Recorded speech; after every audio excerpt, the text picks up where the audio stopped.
Hey guys, അങ്ങനെ season 4 അവസാനിച്ചു. 4 season കഴിഞ്ഞു കേട്ടോ. 4 സീസൺ കഴിഞ്ഞിട്ടും എന്താണ് അവിടെ സംഭവിക്കുന്നതെന്ന് ആർക്കും മനസ്സിലായിട്ടില്ല. അതായത് സീസൺ 3യുടെയും 4ൻ്റെയും അവസാനത്തിലും തുടക്കത്തിലൊക്കെ ആയിട്ട് ഒരുപാട് ചോദ്യങ്ങളും കൺഫ്യൂഷൻസും ബാക്കി വെച്ചുകൊണ്ടാണ് ഈ സീസണുകൾ അവസാനിക്കുന്നത്. അതുകൊണ്ട് തന്നെ കുറേ പേർക്ക് ഇത് ബോറടിക്കുന്നുണ്ടാവും, കുറേ പേർക്ക് ഇതൊരു ലാഗായിട്ട് തോന്നുന്നുണ്ടാവും. പക്ഷേ അവിടെയാണ് ഒരു പ്രശ്നം. നിങ്ങൾ ശരിക്കും എന്താണ് ഫ്രമ്മിൽ സംഭവിക്കുന്നതെന്നല്ല മനസ്സിലാക്കേണ്ടത്, എന്താണ് ഫ്രം എന്നാണ് മനസ്സിലാക്കേണ്ടത്. ആ എന്താണ് ഫ്രം എന്ന് മനസ്സിലാക്കി കഴിഞ്ഞാൽ പിന്നെ നിങ്ങൾക്ക് ഇങ്ങനത്തെ ഒരു ഡൗട്ട്സോ ഇങ്ങനത്തെ ഒരു ഫീലോ ഒന്നും ഉണ്ടാവില്ല. അപ്പോൾ അത് മനസ്സിലാക്കാനായിട്ട് ഈ വീഡിയോ ഫുള്ളായിട്ട് കാണുക, അതായത് സ്കിപ്പ് ചെയ്യാതെ ഫുള്ളായിട്ട് കാണുക. അറ്റ്ലീസ്റ്റ് വീഡിയോയുടെ 65% കാണാം, എന്നാലേ നിങ്ങൾക്ക് ഇതിൻ്റെ ഒരു ക്ലിയർ ഐഡിയ കിട്ടുള്ളൂ. അപ്പോൾ നമുക്ക് ആദ്യം എല്ലാവർക്കും അറിയാവുന്ന ഒരു കാര്യം തുടങ്ങാം. എന്താണെന്ന് വെച്ച് കഴിഞ്ഞാൽ അറ്റ് സം പോയിന്റ്, അതായത് ഏത് ടൈം പീരീഡ് ആണെന്നുള്ള കാര്യത്തിൽ ഒരു കൃത്യമായ ഒരു മെൻഷൻ ചെയ്തിട്ടില്ല. അതായത് ഇവിടെ പണ്ട് ജീവിച്ചിരുന്ന യഥാർത്ഥ റെസിഡൻസ്, അതായത് ഇപ്പോൾ നമ്മൾ കാണുന്നവരല്ല, ഇവിടുത്തെ എത്രയോ വർഷങ്ങൾക്ക് മുമ്പ്, അത് എത്രയാണെന്നുള്ള ടൈം പീരീഡ് കൃത്യമായിട്ട് മെൻഷൻ ചെയ്തിട്ടില്ല.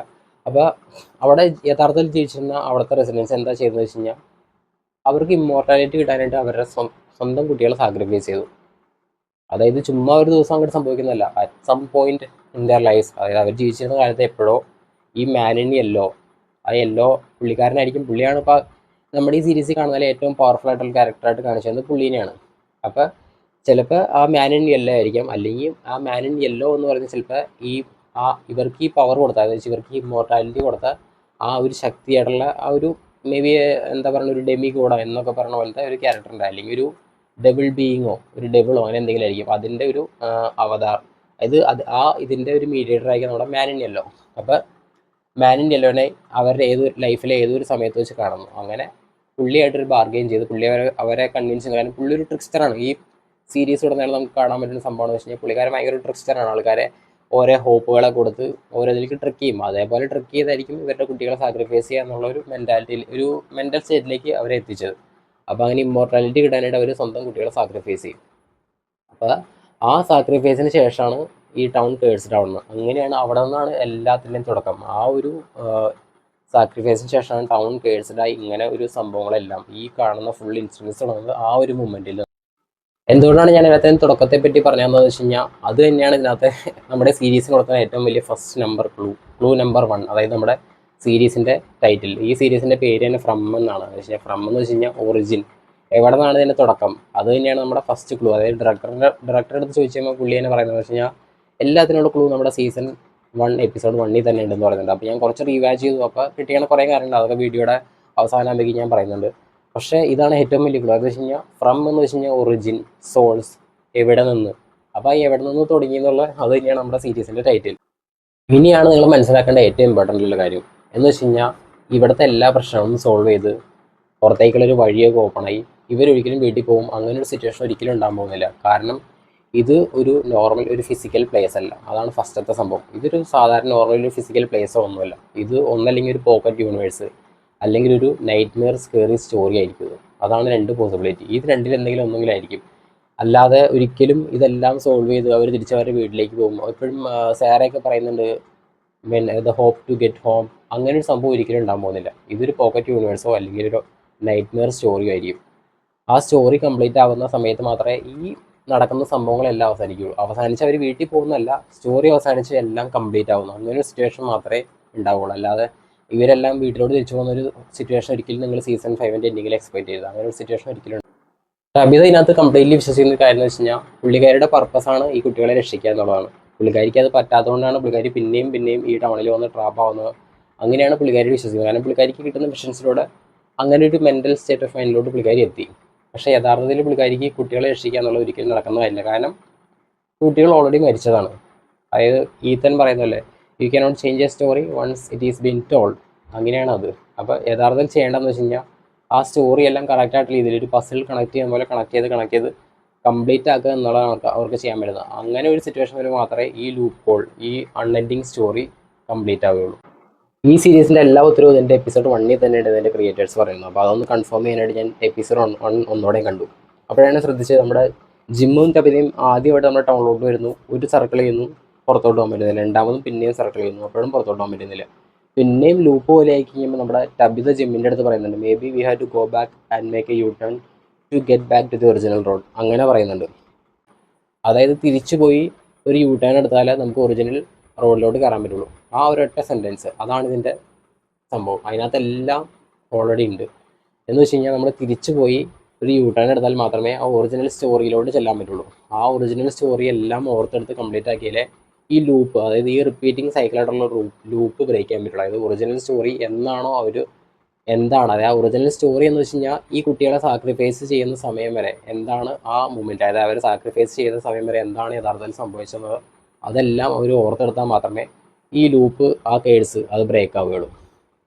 അതായത് ടബിതയുടെ ഉള്ളിൽ ഓൾറെഡി ഈ എല്ലാ മെമ്മറീസും, അതായത് എന്താണ് ഇവരുടെ സംഭവിച്ചെന്ന് മെമ്മറീസ് ഉണ്ട്, ഫ്ലാഷ് ബാക്സ് ആയിട്ട് ഓൾറെഡി കിട്ടുന്നുണ്ട്. കാരണം എന്താണെന്ന് വെച്ച് കഴിഞ്ഞാൽ കംപ്ലീറ്റ് ആയിട്ടുള്ള സംഭവമില്ല. എന്നാണോ പുള്ളിക്കാരിക്ക് അതിൻ്റെ, അതായത് സീസൺ 5 നമുക്ക് ആ പുള്ളിക്കാരിക്ക് മെമ്മറീസ് എല്ലാം കിട്ടും. അപ്പോൾ ആ സമയത്തായിരിക്കും ഇതെല്ലാം ബ്രേക്ക് ആവുന്നത്. പക്ഷേ പുള്ളിക്കാരിയുടെ ഇപ്പോൾ ഉള്ള കണ്ടീഷൻ എന്ന് വെച്ച് കഴിഞ്ഞാൽ പുള്ളിക്കാരിയുടെ മൈൻഡിൽ പല പല ഫ്ലാഷ് ബാക്സ് ആയിട്ടുള്ള മെമ്മറീസ് ഉണ്ട്, ഒരു കംപ്ലീറ്റ് മെമ്മറി ഇല്ല. പക്ഷേ പുള്ളിക്കാരിയുടെ ഉള്ളിൽ എല്ലാം ഉണ്ട്. കാരണം എന്ന് വെച്ച് കഴിഞ്ഞാൽ ഇവർ പണ്ട് ഇവിടെ താമസിക്കുന്ന സമയത്ത് പുള്ളിക്കാരി, അതായത് നമ്മുടെ ടബിത ഓൾറെഡി ഷി വാസ് ഹിയർ, കാരണം പുള്ളിക്കാരിയായിരുന്നു മിറാണ്ട എന്ന് പറഞ്ഞ character, and jade was Christopher. Victor എപ്പോഴും മെൻഷൻ ചെയ്യുന്ന ക്രിസ്റ്റഫർ എന്ന് പറഞ്ഞ ക്യാരക്ടർ യഥാർത്ഥത്തിൽ ജേഡാണ്, പണ്ട് ജീവിച്ചിരുന്ന ജേഡ്. പിന്നെ ടബിത എന്ന് പറയുന്നത് നമ്മുടെ മിറാണ്ടയും. അപ്പോൾ ഈ രണ്ട് പേരാണ്, അതായത് മിറാണ്ടയും നമ്മുടെ ജേഡുമാണ് അവരുടെ കുട്ടികളെ സാക്രിഫൈസ് ചെയ്യാൻ തയ്യാറാവാതിരുന്നത്. ബാക്കി എല്ലാവരും കുട്ടികളെ സാക്രിഫൈസ് ചെയ്ത് ഇമ്മോർട്ടാലിറ്റിക്ക് വേണ്ടി നിന്നപ്പോൾ ഇവർ മാത്രമാണ് തയ്യാറാവാതിരുന്നത്. അതുകൊണ്ടാണ് അവർ പിന്നെയും ടൗണിലോട്ട് വന്ന് പോയിക്കൊണ്ടിരിക്കുന്നത്. ഇവിടെ ഒരു ഈ സീരീസിലെ ഏറ്റവും ഇമ്പോർട്ടൻറ്റ് ക്യാരക്ടേഴ്സ് ഇവർ രണ്ടുപേരും തന്നെയാണ്. അതായത് ടബിതയും ജേഡുമാണ് ഇതിനകത്ത് ഏറ്റവും ഇമ്പോർട്ടൻറ്റ് ക്യാരക്ടേഴ്സ്. അതായത് നമ്മൾ ഈ സീരീസിൻ്റെ ഫേസ് ആണെന്ന് കണക്കാക്കുന്ന ബോയ്ഡ് പോലും ജസ്റ്റ് ഒരു ലോ എൻഫോഴ്സർ NPC അങ്ങനത്തെ ഒരു ക്യാരക്ടർ മാത്രമാണ്. അതായത് പുള്ളിയുടെ ഒരു പർപ്പസ് എന്ന് വെച്ച് കഴിഞ്ഞാൽ, അതായത് ഇതിനകത്ത് നടക്കേണ്ട സംഭവങ്ങളെല്ലാം നോർമലായിട്ട് എല്ലാവരെയും കൊണ്ട് നടത്തിക്കുക എന്നുള്ളത് മാത്രമാണ്. അതായത് ടാലിസ്മാൻ കണ്ടുപിടിക്കുക, ടാലിസ്മാൻ വെച്ച് കഴിഞ്ഞാൽ ഈ മോൺസ്റ്റേഴ്സിന് വീടിൻ്റെ ഉള്ളിൽ കയറാൻ പറ്റില്ല എന്നുള്ളൊരു ഫീൽ ഉണ്ടാക്കുക, കുറച്ചൊക്കെ ഒന്ന് ശ്രദ്ധിച്ച് കഴിഞ്ഞാൽ എന്തെങ്കിലും ഒരു ദിവസം വീട്ടിൽ പോകാൻ പറ്റും, തിരിച്ച് അവരുടെ വീടുകളിലേക്ക് പോകാൻ പറ്റും എന്നുള്ള ഹോപ്പ് നിലനിർത്തി ഇതൊരു നോർമൽ ജസ്റ്റ് കുറച്ച് ഹൊറർ എലമെൻസ് ഒക്കെ ഉള്ള ഒരു ടൗൺ ആണെന്നുള്ള ഒരു ഫീൽ, എന്തെങ്കിലും വീട്ടിലോട്ട് പോകാൻ പറ്റും, ജസ്റ്റ് ഒരു നോർമൽ ഹൊറർ ടൗൺ ആണെന്നുള്ള ഫീൽ ആളുകളിലേക്ക് എത്തിക്കുക, അങ്ങനെ അതിൻ്റെ ഒരു സന്തുലിതാവസ്ഥ നിലനിർത്തുക എന്നുള്ള ഇതാണ് ആ ബോയ്ഡ് എന്ന് പറഞ്ഞ ക്യാരക്ടറിൻ്റെ പർപ്പസ്. ഇതിൽ ടബിതയും ജേഡും എന്തുകൊണ്ട് ഇത്രയും ഇമ്പോർട്ടൻറ്റ് ക്യാരക്ടേഴ്സ് ആവുന്നു എന്ന് വെച്ച് കഴിഞ്ഞാൽ, ഈ സാക്രിഫൈസ് സമയത്ത് അവർ മാത്രമാണ് അതിനെതിരുന്നത്, അവർ മാത്രമാണ് കുട്ടികളെ സാക്രിഫൈസ് ചെയ്യാൻ സമ്മതിക്കാതിരുന്നത്. അപ്പോൾ അങ്ങനെ അവരവരുടെ കുട്ടിയെ മാത്രം സാക്രിഫൈസ് ചെയ്യാൻ സമ്മതിക്കാതിരുന്നതുകൊണ്ട് മറ്റൊരു സിറ്റുവേഷൻ അവിടെ ക്രിയേറ്റ് ആയി. അതുമാത്രമല്ല, ഈ കുട്ടികളെ സാക്രിഫൈസ് ചെയ്ത എല്ലാവർക്കും ഇമ്മോർട്ടാലിറ്റിയും കിട്ടി. അതാണ് നമ്മൾ ഈ കാണുന്ന രാത്രി വരുന്ന നമ്മുടെ സ്മൈലി ഉൾപ്പെടെയുള്ള മോൺസ്റ്റേഴ്സ് എല്ലാം അവരുടെ പാരൻസാണ്. അവരാണ് ആ കുട്ടികളെ സാക്രിഫൈസ് ചെയ്ത് ഇമ്മോർട്ടാലിറ്റി കിട്ടിയ പാരൻസ്. അവർക്ക് ഇമ്മോർട്ടാലിറ്റി കിട്ടി എന്നുള്ളത് കറക്റ്റാണ്, പക്ഷേ അറ്റ് വാട്ട് കോസ്റ്റ്? അത് ഇമ്മോർട്ടാലിറ്റി എന്നുള്ളതിനപ്പുറം അവർക്കൊരു കേഴ്സാണ്. ചിലപ്പോൾ ഇതിങ്ങനെ അവർ മോൺസ്റ്റേഴ്സായി ഇമ്മോർട്ടൽസ് ആയത് ചിലപ്പോൾ ആ ഒരു റിച്വൽ പെർഫെക്റ്റായിട്ട് കംപ്ലീറ്റ് ആയിട്ടുണ്ടാവില്ല, അതുകൊണ്ടായിരിക്കാം. അവർക്ക് ഇമ്മോർട്ടാലിറ്റി ഉള്ളതുകൊണ്ടാണ് നമ്മുടെ സ്മൈലി മോൺസ്റ്റർ ഉണ്ടല്ലോ, പുള്ളീനെ ബോയ്ഡ് ഒരു കൊല്ലുന്ന സീനുണ്ട്. അപ്പോൾ ആ കൊന്നതിന് ശേഷം അതേ സമയത്ത് തന്നെ ഫാത്തിമ പ്രഗ്നൻ്റ് ആവുന്നു. പിന്നീട് സ്മൈലി പിന്നെയും പുനർജനിക്കുകയാണ്. കാരണം അവർക്ക് ഇമ്മോർട്ടാലിറ്റി ഉണ്ട്. അവരെങ്ങനെ കൊന്നാലും പിന്നീട് ഏതെങ്കിലും ഒരാളിലൂടെ അവർ പുനർജനിക്കും. പിന്നെ എന്താണെന്ന് വെച്ച് കഴിഞ്ഞാൽ, ഓരോ തവണ ഈ സംഭവങ്ങളെല്ലാം റിപ്പീറ്റ് ചെയ്യുമ്പോഴും, അതായത് ഒരുപാട് തവണ ഈ സൈക്കിളുകൾ പിന്നെയും റിപ്പീറ്റ് ചെയ്യുന്നുണ്ട്. അപ്പോൾ അറ്റ് സം പോയിന്റ് ഏതെങ്കിലും ഒരു പോയിന്റിനകത്ത് വെച്ചിട്ട് ടബിതയും ജേഡും എന്തെങ്കിലും മിസ്റ്റേക്ക് ചെയ്യും.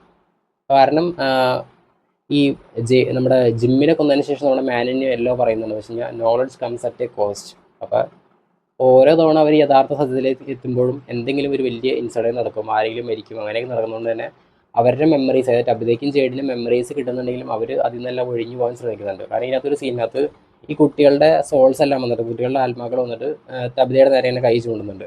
പക്ഷേ യഥാർത്ഥത്തിൽ അവർ കൈ ചൂണ്ടുന്നത് ചിലപ്പോൾ ഈത്തൻ്റെ അടുത്തേക്കായിരിക്കാം, ഈത്തനെ കൊല്ലണം എന്നൊക്കെയായിരിക്കും ഉദ്ദേശിക്കുന്നത്. അങ്ങനെയാണെങ്കിൽ മാത്രം എല്ലാം ആ സ്റ്റോറിയുടെ റൈറ്റ് വേ പോകുള്ളൂ എന്നായിരിക്കും അവർ ഉദ്ദേശിക്കുന്നത്. അപ്പോൾ അതുപോലുള്ള ഹാർഡ് ഡിസിഷൻസ് ഒരിക്കലും ടബിതയ്ക്കും ജേഡിനും എടുക്കാൻ പറ്റാത്തതുകൊണ്ടായിരിക്കാം പിന്നെയും ഈ സർക്കിളുകൾ റിപ്പീറ്റ് ചെയ്തുകൊണ്ട് പോകുന്നത്.